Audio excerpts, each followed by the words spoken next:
So essentially, I asked all my viewers to submit some savage moments they had in the workplace. And I'm going to go ahead and take the best ones that I got. You can see someone posted, I think I'm a Jared, which is like a savage in the workplace mentally, but I don't voice my concerns verbally with the fear of losing my job. So the way I'm going to be tiering a lot of these posts is going to be based off of whether or not the person was actually a savage in the workplace. So I was the Jared in a previous job. We were a very cohesive team of 8 people that delivered with good KPIs. They needed more products. They grew the team up to 20 in a few months to help the older stuff. Many recent graduates are no previous example in the technology. One dev didn't know how to use Git or had any concept of delivery. They gave him responsibilities far beyond their knowledge. I and a senior PM had to fix all the mess produced. And after that, received complaints about why new features are taking so long. We both ended up quitting. It sounds like once the managers started complaining, they both ended up quitting. So right off the bat, like just for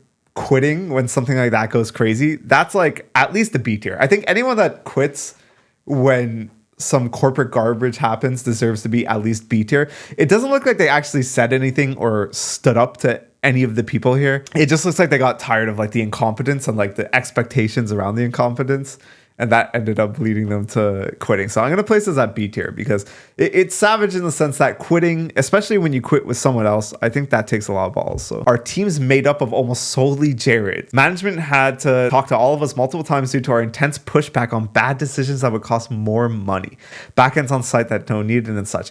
The only reason they haven't fired us is that we're the most productive team there despite that. So this is an interesting one. To have a whole team made up of Jareds, it sounds like you guys are the ones that actually know what's going on, and the actual people that work there, the people that are telling you guys what to do, are the crazy ones. But I would go ahead and say this story is probably an A. Like the fact that they're constantly pushing back and the fact that there's so many of them. I think pushback in general is like a core trait as a developer you should learn to have. If you're like a developer that's more of like a people pleaser, that's probably going to be bad for the company and bad for your career. So this is pretty good. I just wish there was a bit more savagery to it. You know what I mean? Had a toxic manager about 12 years ago who would tease anyone leaving before 7 p.m.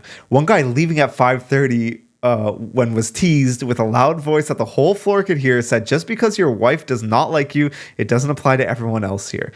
Manager lost all authority after that. First of all, I think it's insane because the situation of a manager not letting people leave before 7 p.m., that doesn't even sound like modern day tech companies. That just sounds like a really, really, really like poor workplace environment to be in. But the fact that the guy was leaving at 5:30, which is already 30 minutes like later than theoretically one would leave a corporate 9-to-5 job, is like absolutely insane. This one belongs in S tier. Number one, they like stood up for themselves, even though they were going above and beyond and doing more than they had to. Number two, everyone heard them get called out. And like you said, it caused the manager to completely lose all authority after that. And then number three, pretty much like what he said, just because your wife doesn't like you, it doesn't apply to everyone here. I think that's pretty funny. I'm the Jared. One of our managers keeps asking why it takes so long to review a giant pull request with dozens of model-based design Simulink files. Jesus, that sounds horrible. You have to compare them with the older version to be sure the modifications are correct. One day I had added him as a reviewer and let him click on the approve and merge button. That repository is still there dead because he's the only one who can revert the trunk to its previous state. He's not capable to do it, but he is not asking for help. First of all, the code base as a whole sounds horrible like to work with. And then the other part where you added him as the reviewer, and then once he messed the repository up, no one went back to help him, and the thing's just still sitting there dead. This is perfect. Majority of people say this is an A tier savage story. I think I agree with that. This is probably A tier. The only thing keeping this something like this from S tier is like some severe backlash. It sounds like if the repository is still sitting there and it's dead, it wasn't that important in the first place. Unless maybe there's more context to the story and the company like completely, got screwed because of this. I used to be the Jared. I had this salesman / product manager that had no idea how to manage a project. During COVID lockdown, he set a meeting for 9 a.m. and sent the invitation at 8:55, so I decided to connect from my toilet. I feel like this isn't that savage only because so many more people connect to meetings from their toilet than they're probably willing to admit. Like the amount of times I've connected while I was on the toilet, or the amount of times that I've been in the shower while I've connected to some of these meetings. I've given a full phone interview. My boy Bikram has given a full phone interview on the toilet. Like you've given a full phone interview as in you were the interviewer or you were the person that's like getting interviewed. I'm willing to say this one's like C tier. This one's not that savage. A lot of people do this just out of pure convenience. I don't think like, especially if they don't know, you're not really like making a statement with this. I think this is something that a lot of people just do normally. So I'm going to put this in C tier. I think it's funny, but it's not really savage. I was getting interviewed. Recruiter called sooner than expected. So wait, did you stay in there and take the whole interview? Or did you did you stay in there and take the whole interview? Or did you like pause halfway through while you were done and then like take the rest of the interview at your desk? Was this a technical thing? Like, do you have your laptop in there? Or was it just like one of those recruiter meetings where you just talk about your behavioral experience? Non-technical. Did you get the job? Did you get moved on to the next round? You got the job. My man got the job on the toilet, dude. You're a baller. That's ridiculous. CEO said we should scrap the library and build our own static file system with 1 megabyte blocks and a lot of other specifications. I took a deep breath, looked at him dead in the eye and said, that's a good idea. We should fire all our current developers and hire a Google file system specialist for him to write probably something very similar to the FAT32 library. He stared at me blankly for a couple of seconds, so I just proceeded with, how about you let us investigate for 1 week instead of just saying features of the basic library is not working. After getting the product to perfect working condition, I was chased out of the company through overworking and just generally making me burn out and quit. This is kind of peak Jared. This is kind of peak savagery. There's unreasonable circumstances, check. He responded in a public forum. In fact, he was in public, in person, looked at the guy dead in the eye, and gave him a nice sarcastic quip. And then he later left the company because of the repercussions put upon him for making that decision, while also getting the library to actually work and making things proper. This is definitely an S tier story. I think this one needs to be examined a bit further. My product manager once left her mic on in stand-up. We heard her beat her children up in the background. I feel bad for laughing, but that's kind of insane. Did anyone say anything? Did anyone like call her out on this? Or did you all just sit there in like awkward silence while she like beat her kids up? I think she's actually the Jared of the company. Like she's the savage one for doing that. But it's like savage in a bad way. We all just continued our stand-up giving updates. Was she like talking in between the updates? Like would you hear her just like beating her kids and then somebody would finish their update and they would come back and be like, okay, and Parth, what's your update? And then she would like go back to beating her children, or like how did that dynamic work? That's messed up, man. I hope someone at the company like anonymously reported her or something. Is story points a real thing? It feels quite stupid. Let me tell you, Timmy, story points is a very real thing. And on top of story points, if you've never done planning poker, you're in for a real treat if you ever get a job that has a product manager that insists on it. If you've never heard of it, this is pretty much exactly how planning poker works. You choose which type of story points you want to use. Do you want to use t-shirts, the Fibonacci sequence to point your story points? I didn't realize it, but apparently there's a power of twos for doing story points. Let's be reasonable and just say Fibonacci. Add an issue. So like, for example, like upgrade like Postgres version. And then everyone goes ahead and votes on the issue. So you choose over here how many story points you think that's be like, oh, I think it'll be 5. And then everyone blindly adds their cards here. And when they're done, you reveal them. There's even a countdown. If some person, let's say for example, like 3 people say this is a 5 story points and 1 person says this is 3 story points, you get to sit there and have a nice debate about why that one person thinks it's 3 story points. And then you finally decide on one. So it's a way to crowdsource how long a task is going to take. But the problem is people that have no idea how code works are voting on it as well. So it sort of leads to this weird situation where as the developer, you sort of just want to either A, get people to agree with what you want, or B, you want people to sort of fit in with the rest of the group so that you don't have to sit there for 5 minutes explaining why you think upgrading the Postgres version won't take a whole week. There's an ops that doesn't really know what a bug actually is, and whenever a possible one is raised and we say it is not one, she asks for a Jira ticket immediately, to which I deny, obviously. Okay, so it sounds like whenever like the PM thinks a bug is like present, she wants like a Jira ticket for it. This person like declines to do it. This sounds like what a developer should do, which is like push back on unreasonable things. This one, I'm gonna put this like, I almost want to put it D tier. All you're doing is like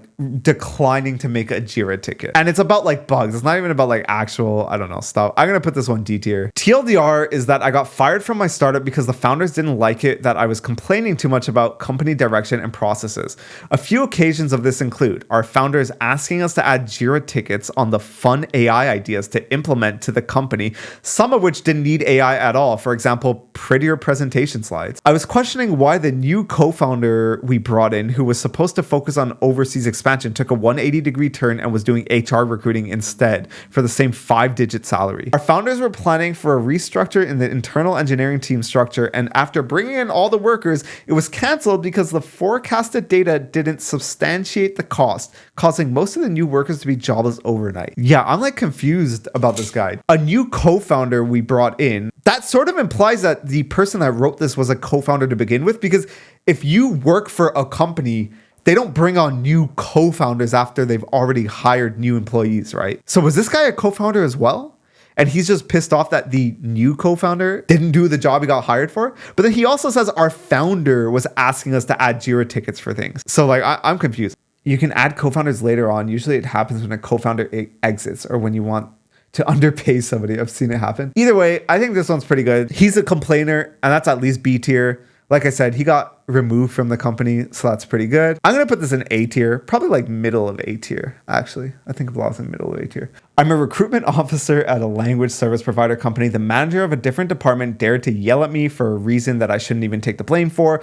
When I made it clear that yelling is not an option, she wanted to use age as an excuse and reported me to HR as I was the one who yelled first, knowing there's CCTV camera functioning 24/7, and called me a liar. She dares to come to my desk for a second time when I was trying to reply to some urgent emails for another round of yelling, stating that failing the ongoing project would send us all home. Practically, her department is the only one that might go home, though that was an empty threat because the company has thousands of projects going on. They wouldn't resolve a whole office for one project. Anyways, I told her, if you're afraid of the project failing, you should stop yelling. Oh, I feel like this one had so much buildup and so much potential to it. She set it up with the CCTV cameras. Like we were going, like HR was going to go back and like look at the evidence and like fire her, and everyone was gonna clap because like the truth was revealed. Let me check, because I know I cut this message off slightly to get it all in one screenshot. Okay, here's how it ends. Anyways, I told her, if you're afraid of the project failing, you should stop yelling. That sentence made her go back to her desk, and since then she's trying to convince everyone that she is a calm person. That's actually like a somewhat good resolution to the story, but it's not like, it doesn't have any juice. I'll maybe upgrade it to like low B tier because she said something and the other person like had like a long term impact on the other person, but it wasn't like anything too crazy. My Jared at work is a woman senior dev. She has mentored me for 1 year as a backend developer, but now she has problems with her eyesight and she doesn't write much code, only does code review and give me feedback. My favorite moment was when she almost perfectly acted out a scene from Scent of a Woman, Out of Order. I show you how to code, but I'm too old, too fucking blind. If I saw your code 5 years ago, I would have rewrote all of it. The fact that she's like a senior dev, she's still coding, even though she has issues with her eyesight, is like pretty badass in the first place.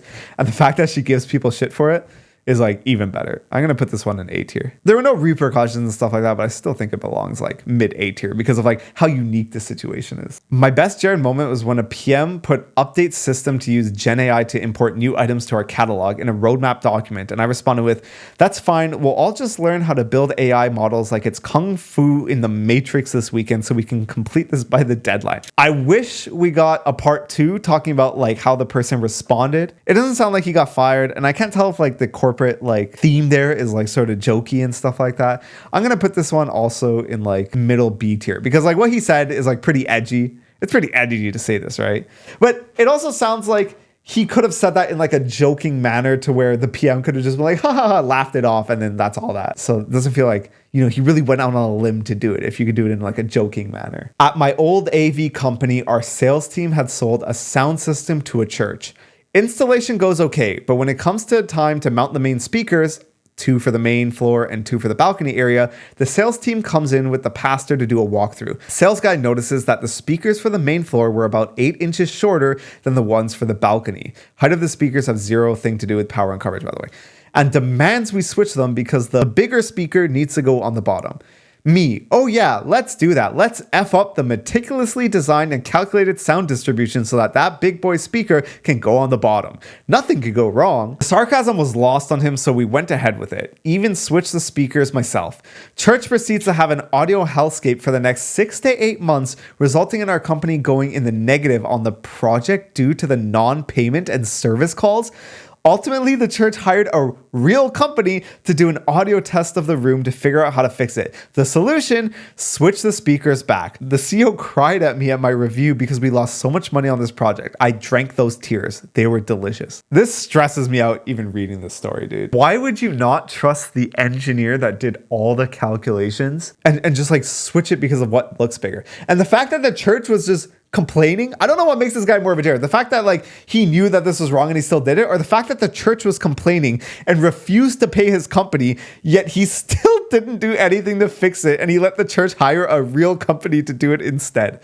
Like, if you were the engineer in this situation and you knew that the client's shit was like bugging out because of something you specifically did and like they were refusing to pay your company for it, wouldn't you like, I know like you want to be a Jared and you want to be like edgy and like not like, you know, give in to like your manager for making the call. But wouldn't you like at some point within the 6 to 8 months say something when you knew what the reason was this entire time? That's wild to me. This is savage. This is like, I don't care if the church metaphorically burns and my company goes with it. Like, I want to see it burn. This guy made me like make a shitty decision and like I want everyone to suffer for it. This is S tier corporate savagery right here. This belongs in S tier corporate savagery. And yeah, some of you guys are complete savages. Thank you for submitting your stories. I'm going to have another stream like this probably in a month. So if you have crazy stories, join my Discord. I'm going to have a channel where you can post them all and I will choose the best ones to feature on stream. Thank you guys for watching and I'll see you guys in the next stream.